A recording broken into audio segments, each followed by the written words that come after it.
Bye ज़ूबिया Imran. काफ़ी दिन के बाद में बात हो रही है और काफ़ी दिन के बाद में मुलाकात भी हो रही है। वो इसलिए कि I was not feeling well but now I am perfectly all right. I hope आप लोग भी खैरियत से होंगे। मेरी सबसे फेवरेट ज़ुबान तो उर्दू है, जिसमें आपको शायरी का भी मज़ा आता है, जिसमें आपको बातचीत का भी मज़ा आता है और बहुत सी ऐसी हसीन और खूबसूरत असनाफ हैं जिसमें आपको सिर्फ और सिर्फ उर्दू में ही मज़ा और तासीर का पता चलता है। मुझे लगता है जब आपके पास कुछ कहने को हो तब ही आप कुछ कहें, वरना खामोशी ज्यादा बेहतर चॉइस है। उर्दू एक बहुत ही खूबसूरत जुबान है। अगरचे मेरा वास्ता मुख्तलिफ जुबानों से रहता है, मुझे बोलना भी पड़ता है और मुझे बताना और समझाना भी पड़ता है कुछ मुख्तलिफ जुबानों में, लेकिन जो तासीर आपको उर्दू देती है, जो मज़ा, जो सुकून आपको उर्दू की तहरीर, शायरी, नसर, नज़म, कुछ भी पढ़ने में मज़ा आता है, वो सिर्फ और सिर्फ उर्दू एक ऐसी ज़ुबान है। तो उर्दू को इंजॉय करना हो तो पाकिस्तान के बहुत सारे शायर, बहुत सारे खूबसूरत लोग जो कि उर्दू में अपना कंट्रीब्यूशन देते हैं, तो बहुत सारे लोगों में मुझे अक्सर वास्ता रहता है फातिमा नजीब को पढ़ने का। फातिमा नजीब मेरी बहुत ही प्यारी दोस्त भी हैं और उनके साथ एक बहुत ख़ास ताल्लुक भी है।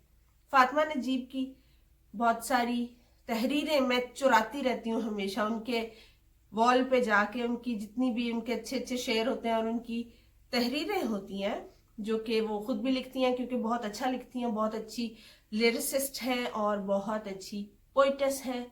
तो उनकी तो सबसे ज़्यादा चोरियां मेरा ख्याल है मैं करती हूँ। तो मुझे अक्सर उनके वॉल पे जाने का मौका मिलता है और मैंने उनसे बाकायदा इजाज़त भी ले रखी है कि जब मैं कुछ चीज़ चुराऊं तो मुझे इजाज़त होनी चाहिए। तो उन्हीं की वॉल से मैंने एक तहरीर उठाई है, वो मैं आपको ज़रूर सुनाना चाहती हूँ। इसको गौर से सुने, मुझे बहुत अच्छी लगी और मुझे लगा कि आपको भी सुननी चाहिए। तो क्यों नहीं, जब हम उर्दू पे बात कर रहे हैं तो उर्दू की कोई भी अच्छी चीज़ हो उसको शेयर करना चाहिए। तो वो तहरीर कुछ ऐसे है। मैंने अपनी जिंदगी में कई सबक सीखे, लेकिन जिस सबक ने मेरी जिंदगी बदल कर रख दी वो सबक है दस्तबरदारी। दुनिया की हर शय से दस्तबरदार हो जाओ, सुकून पा जाओगे। ये बात तो तय है कि मुझ में ये चीज इस सतह पर मौजूद नहीं, लेकिन जब जब किसी शय से दस्तबरदार हुआ सुकून मिल गया। हम हर शय को अपना समझकर उस पर हक के मलकियत जताने लगते हैं, बस यहीं से बेसुकूनी की इब्तिदा शुरू हो जाती है। हम तो खुद भी अपने कोई नहीं, कोई शय हमारी मलकियत कैसे हो सकती है। हमारी तख्लीक का मकसद बस इखलास व मोहब्बत के साथ अपने फराइज की अंजाम दही है। जैसे कि आई बिलीव और आप सब भी जानते हैं कि उर्दू एक बहुत ही खूबसूरत ज़बान है, लेकिन मुझे एक छोटा सा दुख ये है कि उर्दू की बहुत सारी चीज़ें आहिस्ता आहिस्ता ख़त्म होती जा रही हैं।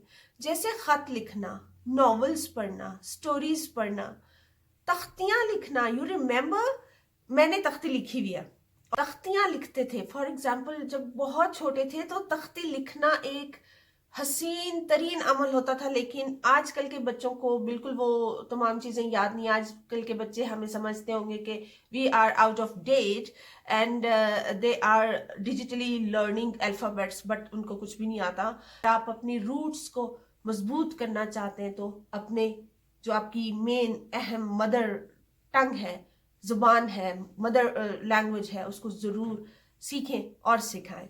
उर्दू के असनाफ को ख़त्म नहीं होना चाहिए। आई लव ख़त लिखना, वो भी उर्दू में। I love poetry and I love other stuff जितना भी है। उर्दू को इस तरह से ख़त्म नहीं होना चाहिए। आजकल के बच्चे इस चीज़ से नावाकिफ़ हैं कि ख़त लिखना क्या होता है, तख्ती लिखना क्या होता है, पैगाम लिखना क्या होता है, डाकिए का क्या रोल होता है। But they know now the post system and all that, but वो मज़े, वो लज्जतें कहाँ। सो गाइज, अगर आपने अभी तक मेरा चैनल सब्सक्राइब नहीं किया then do that, because I need so many subscribers. It's still now on 143. I need more than hundreds and hundreds. So you go to my channel, find out my name and subscribe. Thank you. Goodbye.